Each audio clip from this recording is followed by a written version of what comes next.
From my side, first I thank you for the invitation. I will bring more European perspective. I'm based in Brussels. I'm dealing with the advocacy program of Water Europe.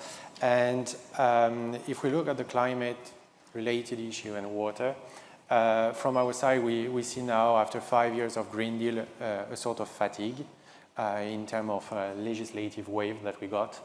And in fact, we have new narrative coming up now. It's more about competitiveness. It's about strategic autonomy. We know that we are evolving in a global environment, and this has an impact also on the narrative that we are using in the European bubble, if you want. And I think it might be a chance for water in that way. Because if you look at water right now, it's mainly an environmental perspective that we have. And that is due to the treaty that we have in Europe. The European Union can look only on the quality aspect with an environmental perspective, not an economic one, not an agricultural one. So that we can change it a little bit and we put the church in the middle of the village, I would say. The second aspect is water is really fragmented. The actors managing water services, for example, in Europe, we have around 22,000 utilities in Europe. It's extremely fragmented, in fact. And it's one of the points that the European Union were stressing in the report of Mr. Leta, that we might look at an agglomeration of some utilities now to leverage investment. And I think that is one key point. And in Water Europe also, we were really pushing for a new paradigm in managing water. The first one, we were pushing to have a vice president on water for the next mandate with the new commission, to have a strategy on water also, to overview this fragmentation and the different perspectives that we can have on water. And the last one is to have a blue transition funds to finance this type of transitions. And if you look at the new commission, we had the mission letter now issued for the different commissioners.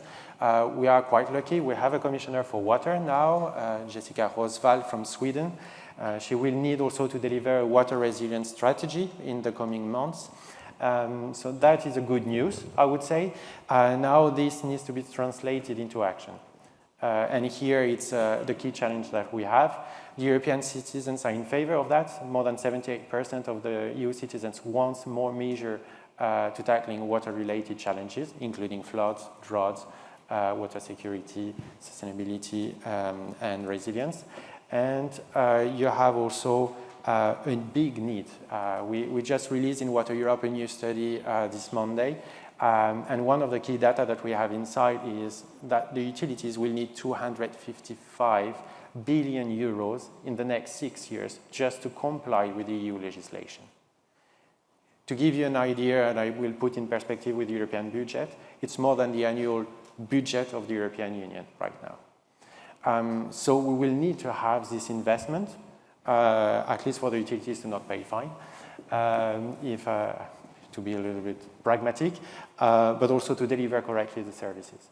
And where we can have that, and I think here it's to make visible the connection that you can have with the environmental aspect, the infrastructure aspect, and the industrial and agricultural aspect. We have some working group within Water Europe dealing on that to connect energy, biodiversity, for example, and partly wetlands restoration with industrial activities. But if I take one example, for example, water reuse. If you look at the consumption that you have in Europe, we were able to decoupling growth to the water consumptions. So normally we have the European Union economy grow faster than our consumption in water. It's good, but you have still 38% of the European citizens facing water scarcity and 30% of our territory. So we need to go further, and water reuse is one of the solutions that was mentioned by Mr. Sacchinis. And in fact, it will be very key for all the green transition technology that we are putting on the table right now. The European Union is investing massive money for hydrogen, data center, semiconductor. for example, batteries and data centers. All these technology require a lot of energy. I will just take the semiconductor that are important for the defense, for the digital sector, for all the technology, including your cars and the electric cars. It's a sector that consumes right now 45 million cubic meter per month of fresh water. If we look at 2030, it will be between 70 to 108 million cubic meter per month. But we have here a potential to save water that we can reallocate to the environment, to reallocate to other economic sectors or services for the public. And here we have an estimation of 45 million cubic meter of water saving, potentially for Europe. So it's huge. And it's the same for all the other sectors. You take, for example, another sector like data center. It's only 5% of the water used for cooling the data center that are coming from alternative water sources. And I think here we have an asset in Europe because we have a strong utility sectors dealing with providing drinking water, but also managing our wastewater. And they can be turned into a resource hub.